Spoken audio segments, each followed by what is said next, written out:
Hello friends, इस video series का नाम है नीट यूजी में लिखा हुआ सवाल। इस वीडियो सीरीज की खास बात यह है कि इस वीडियो सीरीज में दिए गए सारे वीडियो से नीट यूजी में हर साल ऑलमोस्ट एक क्वेश्चन पूछा जाता है।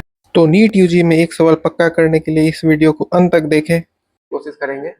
सो स्टार्ट करते हैं। सबसे पहले है ये ह्यूमन का हाथ। ठीक है, ये ह्यूमन का हाथ है, हाथ जैसा लग भी रहा है। इस पे एक मच्छर बैठा और ह्यूमन के इंसान पे इस मच्छर ने काटा। अब कौन से मच्छर ने काटा, कौन से मच्छर से मलेरिया होते हैं, ये भी आप लोगों को पता ही होगा। Anopheles mosquito. कौन सी एनोफिलीज, मेल या फीमेल? फीमेल एनोफिलीज मॉस्किटो से होता है। तो आप ये सवाल पूछ सकते हैं, मेरे मन में भी सवाल आया था कि मेल एनोफिलीज से क्यों नहीं होता है।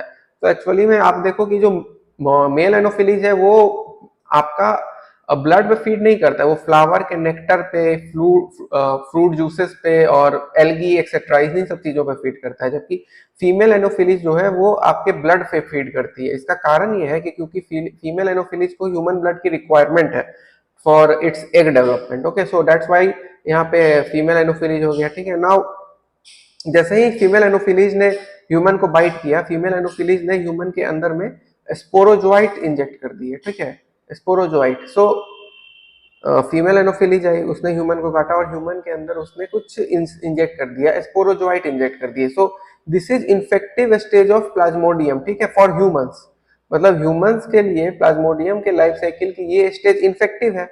ठीक है, अब स्पोरोजोइट आपके शरीर में आए तो स्पोरोजोइट एक मच्छर कितना ही आपके शरीर में दे देगा, बहुत थोड़ा सा। इसको तो इम्यून सिस्टम आराम से आपका डिस्ट्रॉय कर देगा। आपके ब्लड सेल, ब्लड सर्कुलेशन में ऑलरेडी टी सेल एक्सेट्रा घूमते रहते हैं, वो इसको आके डिस्ट्रॉय कर देंगे। इसलिए ये स्पोरोजोइट लीवर की तरफ चला जाता है ताकि वहां पे वो इम्यून सिस्टम से बचा भी रहे, और दूसरी बात वहां वो थोड़ा पावरफुल भी हो जाए। वो स्पोरोजोइट पावरफुल होके मीरोजोइट बन जाए ताकि वो फिर बाद में ह्यूमन ब्लड को इन्फेक्ट कर दे। ठीक है, तो ये जो स्पोरोजोइट था यहाँ पे, ये फिर ब्लड के थ्रू होता हुआ लीवर में चला जाता है।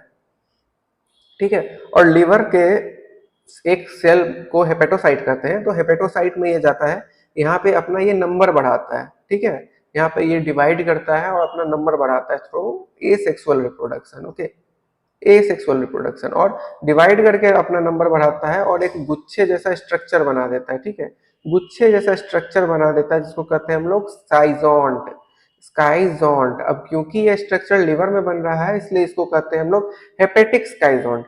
Now this hepatic schizont thing is not mentioned in NCERT, लेकिन अगर आप पीवाईक्यूज देखोगे तो उसमें उसमें ये नाम मेंशन्ड है। तो ये नाम जान लो, आप सॉल्व करोगे तो आपको थोड़ा कॉन्फिडेंस आएगा।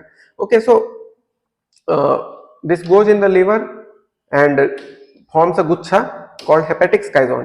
Okay, and ये क्या करता है, लिवर से न्यूट्रिशन लेता है। ठीक है, लिवर से न्यूट्रिशन लेता है ताकि ये थोड़ा पावरफुल बन सके और आरबीसी को अटैक कर सके आरबीसी पे। ठीक है, and it forms the second stage which is called as the merozoite. Okay, which is called as merozoite. ठीक है, ये चीज हो गई।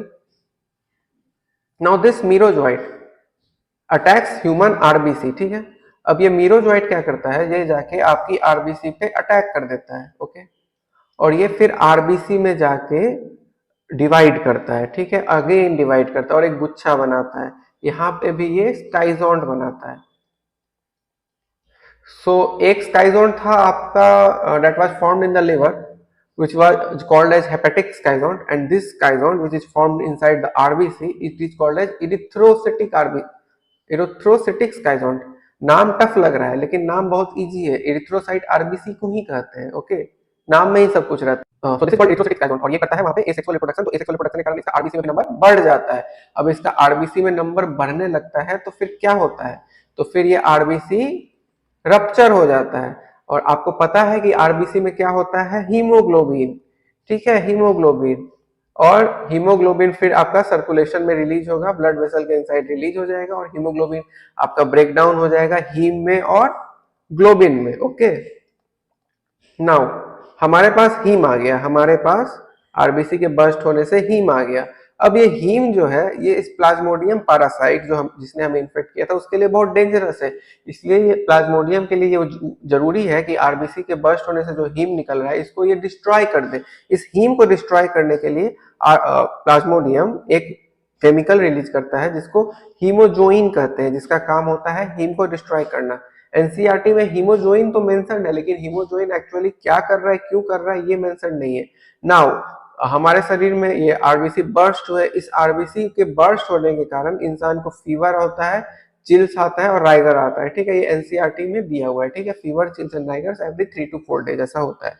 ओके, नाउ कुछ मीरोजोइट्स ने तो आरबीसी को आके रप्चर करवा दिया, लेकिन कुछ मीरोजोइट्स इसमें नहीं पड़ते हैं। कुछ मीरोजोइट्स सिंपली ट्रांसफॉर्म हो जाते हैं। ठीक है, सिंपली ट्रांसफॉर्म हो जाते हैं गैमीटोसाइट या फिर सेक्स सेल्स में। ठीक है, तो दो तरह के गैमीटोसाइट में ट्रांसफॉर्म होते हैं, एक तो मेल गैमीटोसाइट और दूसरा फीमेल गैमीटोसाइट। अब इस कुछ मीरोजोइट्स आरबीसी पे अटैक करते हैं और कुछ मीरोजोइट गैमीटोसाइट पे ट्रांसफॉर्म हो जाते हैं।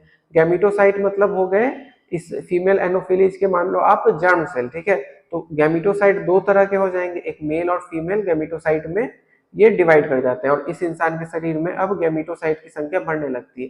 तो अब इसी इंसान को दूसरे मच्छर ने काटा, ये दूसरा मच्छर है, ये पहला मच्छर नहीं है, ये अनइन्फेक्टेड मच्छर है। ठीक है ना, तो इस केस में इस मच्छर को इन्फेक्शन इंसान दे रहा है, इस मच्छर को इन्फेक्शन इंसान दे रहा है। ठीक है, तो इस मच्छर ने काटा, दूसरे मच्छर ने काटा, इसने इस गैमीटोसाइट को अपने शरीर में सक किया।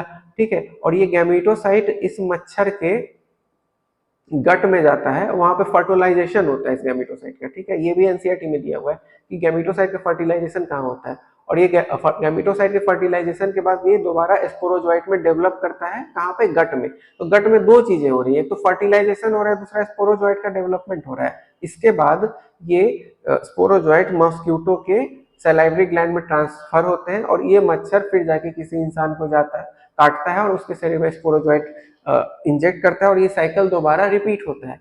सो दिस इज अबाउट द मतलब लाइफ साइकिल जो कि। ये वीडियो पसंद आए तो एनसीईआरटी की लाइन बाय लाइन एक्सप्लेनेशन के लिए मलेरिया का ये वीडियो भी चेकआउट करें।